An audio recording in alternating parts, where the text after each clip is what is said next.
information bi ma lay jox. mooy contrairement ak li mu wax. terre bi janvier 2019 boobu l'exploitation bi waroon commencer pour des raisons politiciennes électoralistes ñu dem indi ko teg ko. mais puisque bañ ko tegee parewul mënul daw. mais kala ko jaay Alstom amul sentiment jox na la ko garantie bi commencé na courir donc tey garantie boobu jeex na terre bi. défaut de fabrication bu ci am ak nu mu mënti toy xaalisu Sénégal lañ koy fay loolu benn la depuis 2 ans yooyu nga xam ne terre bi dawul lépp lu ci am travaux de maintenance ñoom dañu jëloon responsabilité former ay sénégalais pour ñuy def maintenance période boobu mais durant 2 ans boobu nga xam ne livré nañ leen terre bi dawul tous les travaux de maintenance yi ñu ci def gars yi dañ ko facturer état du Sénégal fay ko donc il y a 2 conséquences financières liées à ce retard amatoo garantie pour un investissement de 780 milliards ba pare pendant 2 ans yooyu non seulement da nga former sa ay nit pour ñoom ñu téye maintenance bi utiliser woo leen nga dem fay de l'argent supplémentaire say partenaires pour ñu ñëw def maintenance bi donc loolu mooy premier élément par rapport ak retard bi léegi nag bu ñu demee ba ci kanam dinaa développer mais moi je veux bien que mu intervenir par rapport à ça il y a eu retard il y a pas retard vous l'avez dit on va au-delà est-ce que mën nañ jàpp li docteur wax par rapport à la facturation et par rapport à la garantie vraiment c'est pas vrai c'est faux c'est faux déjà l'ensemble du patrimoine c'est 15 trains ça coûte 110 milliards oui c'est pas 780 milliards deuxièmement bi ñu ko jëndee dafa amoon une garantie bi dafay commencer au ci fonctionnement bi lay commencer la garantie non je dis donc commencé wul j'ai lu le contrat kon commencé wul en janvier 2019 non dafa am garantie bi nga xam ne dafay commencer dafa am double garantie dafay am garantie boo xam ne day commencer au moment du fonctionnement te moment du fonctionnement bi dañ koy def ci certifié xam nga train yi fi indi même si c'est fait à Alstom même si c'est fait à Alstom on a pris une société de certification internationale qui vient xool terre bi xool matériel boobu ni que la commande que nous avons fait est conforme et que train bi am na. ça n'a rien à voir donc si on n'a pas non je t'explique. Si on n'a pas cette certification des trains parce que la certification. c'est la certification ça n'a rien à voir avec la garantie. Il faut répondre sur la garantie. Je vous explique. La certification concerne les infrastructures fixes, le matériel roulant et les systèmes. Donc certification boobu tant que amuloo ko le délai de garantie ki la jaay kii du commencer. Donc le fonctionnement a commencé. le 27. Actuellement. Oui. bi ñu jotee certification terre. Oui. mooy le 27. Le 27 décembre. ci les garanties di courir. Oui. Donc actuellement on n'a pas de problème de garantie et on n'a pas payé un autre montant pour la garantie. On n'a pas payé un autre montant pour la garantie. Vraiment. Deuxièmement, déjà yow tu t'es trompé sur le montant. Les 110 milliards c'est les 15 trains. La garantie, nous n'avons pas de problème de garantie parce que nous avons fait un appel d'offres, le dossier était clair et c'est garantie train, c'est train bu taxaw. Train bu taxaw deful benn rodage deful dara mënoo ko garantir. La garantie commence au moment de la certification que le matériel est conforme. La certification, c'est un ensemble. C'est tout qui est certifié. Tout le projet terre est certifié. Da ngay certifié. Le matériel, les infrastructures mooy raay yi, pont yi, fondation bi. li nga def yëpp da nga koy certifié. Certifié murs yi nga fa def da nga koy certifié. Certifié le matériel roulant. Bu ñu waxee matériel roulant, c'est l'ensemble des 15 trains. Certifier le système, l'ensemble du système. Oui. Da nga koy certifié. Certifier la performance opérationnelle du système dans son ensemble. Sur la certification. Enfin, non, je te dis, avant de commencer, avant qu'on ne commence, voilà. avant que réception, réception provisoire, oui. Après réception définitive, avant que ces réceptions-là commencent et la garantie soit garantie, soit obsolète et non obsolète, il faut que la certification vienne dire que li nga jaay c'est conforme d'abord. Comprendre nga? Oui. Donc vraiment des fois vraiment. Alors je rebondis sur cette question. Comme vous n'avez pas l'information, il faut demander l'information parce que vraiment je constate que vous êtes très loin de la réalité. D'accord. De la chose. Alors permettez-moi juste de vous poser cette question, Monsieur Diouf. Peut-être li ngay avancer da nga ci am lu la leer moo tax nga koy avancer. Mais justement, sur quoi peut-on se baser pour dire que l'État du Sénégal a commencé à payer ses garanties ci fonctionnement, premier fonctionnement? Non, Néné, il faut pas qu'on se trompe d'orientation de l'émission. Oui. Vous avez invité un institutionnel. Moom moo lay jox ay documents am. Moom moo lay jox ay informations am. Mais sur la base des informations que j'ai, c'est pas à moi je n'ai pas accès. Il faut pas poser ce genre de questions. Vous m'excusez. C'est que moi non mais bàyyi mais mënuma non mais j'ai les informations. La garantie n'a même pas démarré. Ce que je suis en train de vous dire, c'est une information boo xam ne moom mënu ko dindi. C'est-à-dire que ce qu'il est en train de faire, c'est de réciter des leçons sur la certification. Non, je ne récite pas des leçons. La certification, je suis un technicien. Ça n'a rien à voir avec la garantie bi ma lay wax. Si. Tey boo jëndee oto.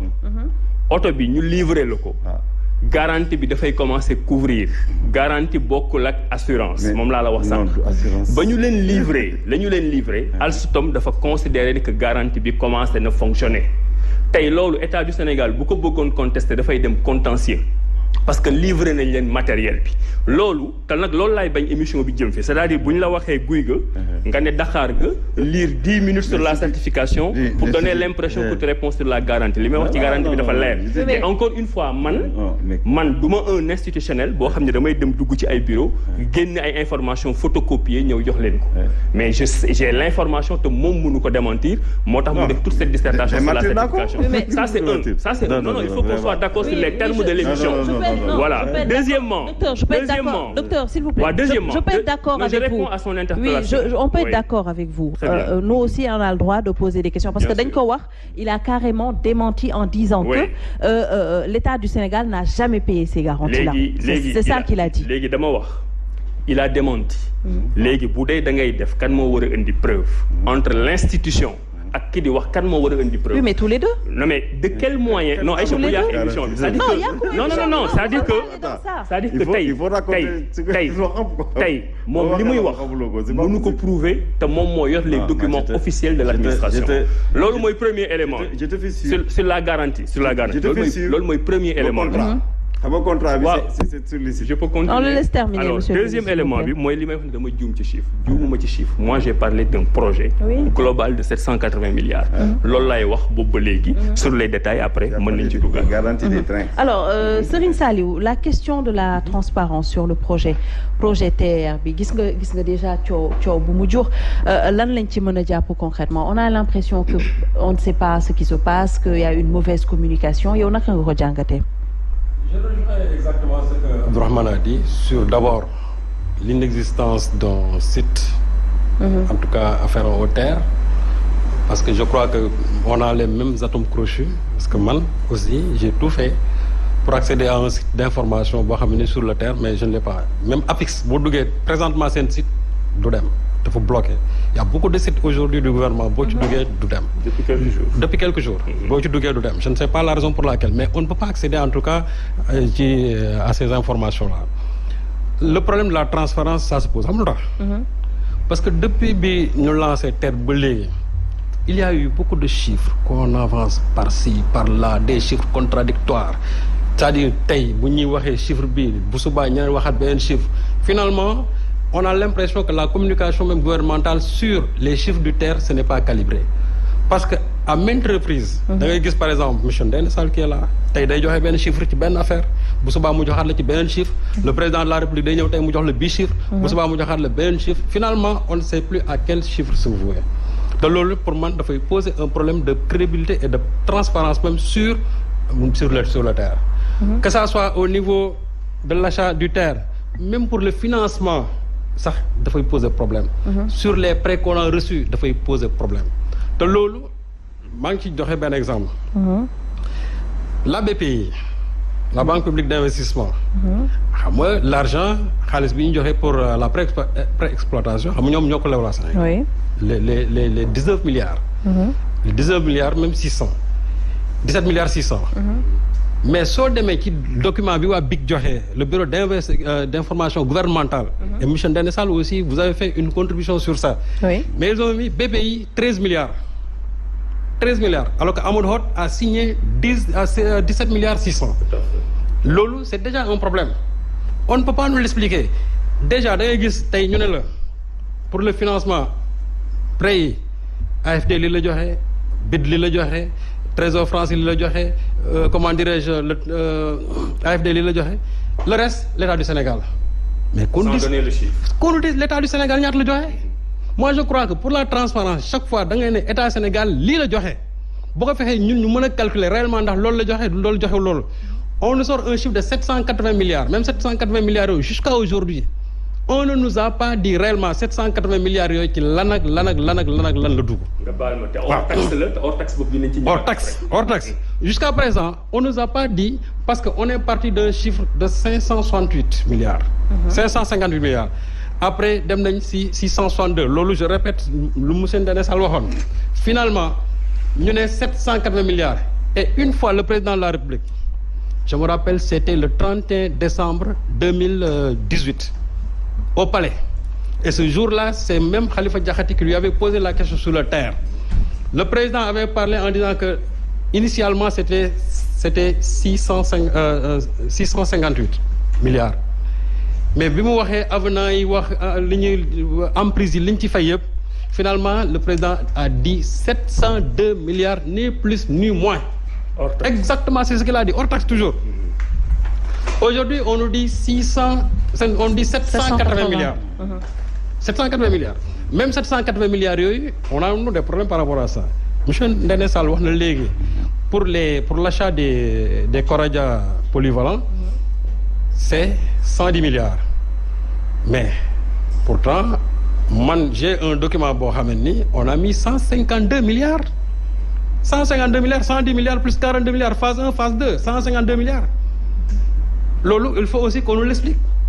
Moi, pourquoi le problème de la transparence de vous poser parce que chiffres yi gën dafa bëri te amul fenn foo xam benn plateforme boo mën a dem ñu génn la fa chiffres yi de façon détaillée même pour emprise yi la libération des emprises monsieur Mansour Faye taxaw na fi wax 83 milliards virgule 2 wax nañ fi 76 milliards le président de la République wax na fi 50 milliards finalement xamuñu ci ban chiffre la ñuy tënku ban chiffre la ñuy tënku ba léegi donc même pour la phase 2 xaalis bi nga xamante ne moom lañ décroché au niveau de Macron jusqu'à présent on ne l'a pas dit et pourtant l'AFP a dit 300 millions d'euros qu'on a décroché là-bas qui fait ay 196 milliards pour la phase 2 et pourtant il paraît que dans cet argent-là comme l'a dit Jeune Afrique loolu Jeune Afrique moo ko bind les 196 milliards parce qu'il y avait eu des arriérés de paiement pour les entreprises françaises il fallait non seulement les fay leen ci loolu ba pare pour mën a songaat encore maintenant la deuxième phase ça c'est des chiffres qui sortent par-ci par-là et on n'a aucune réaction de la part du gouvernement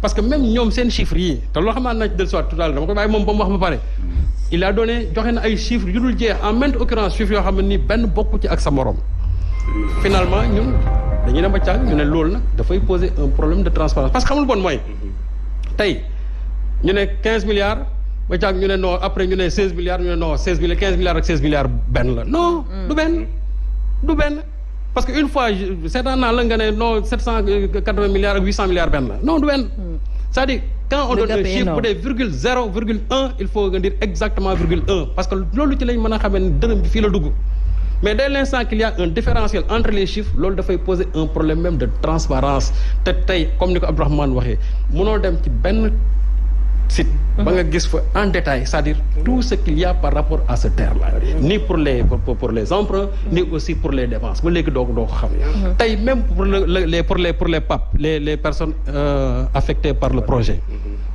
boo demee PAP yooyu tey ñu ne la 15 000 personnes